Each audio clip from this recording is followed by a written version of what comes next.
With currently stalled negotiations of comprehensive immigration reform in the House, most immigrant rights activists are asking President Obama to halt all deportations of non-criminals. The number of people deported under the Obama administration has recently climbed to 2 million.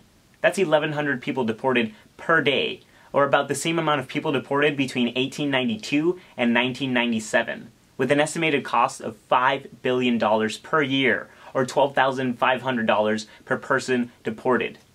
This includes 205,000 parents of American citizens deported in just the past 2 years. The question is, does the president have the executive power to halt deportations? A very brave activist by the name of Julian interrupted a speech President Obama was giving on immigration last November, directly asking him, "Mr. Obama, I need your help. There are thousands of families being separated. Please use your executive order to halt the deportation to all 11.5 million immigrants. You have the power to stop the deportations for all undocumented immigrants." President Obama responded, "Actually, I don't." But in fact, to some extent, he already has. He passed Deferred Action for Childhood Arrivals, or DACA, in 2012, which I applied for and have received. I made another video where I talk about what that entails. But among other things, it halts deportations for what are considered dreamers, which are undocumented people who came here at a young age. He did this through what is called prosecutorial discretion, which is the authority to decide how to pursue a case. President Obama has the authority to enforce the law, as is his executive power. Therefore, he is in the possession of prosecutorial discretion.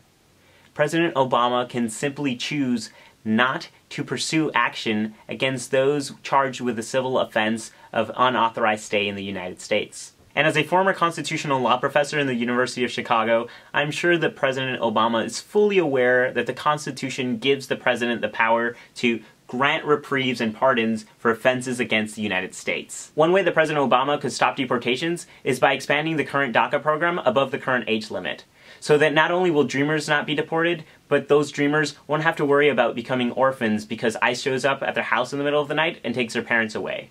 This is a reality. It happens every day in communities across the United States. It happened on my street just a few years ago to a family that lived across the street from me one day and was literally in Nicaragua the next, leaving behind a daughter who happened to just not be home when ICE showed up. So why is this happening? I mean, President Obama must have a good reason, right?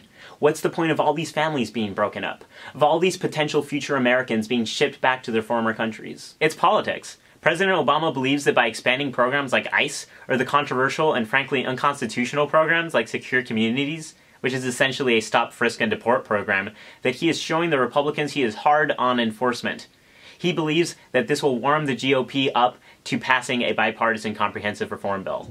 But this is not bringing the Republicans to the table. In fact, Speaker John Boehner, the Republican leader, recently said, "There's widespread doubt about whether this administration can be trusted to enforce our laws." So President Obama, I ask, if deporting 2 million people and inhumanely detaining thousands more isn't enough enforcement for the Republican leadership, what's the point? And more importantly, why isn't it being stopped? In your latest State of the Union, you said, "Wherever and whenever I can take steps without legislation to expand opportunity for American families, that's what I'm going to do." Maybe you're still not considering undocumented or mixed status families as American. Please continue this conversation in the comments, but also with your family and friends. Can we truly continue a discussion on comprehensive immigration reform while simultaneously deporting millions of people who would potentially be affected by such a bill?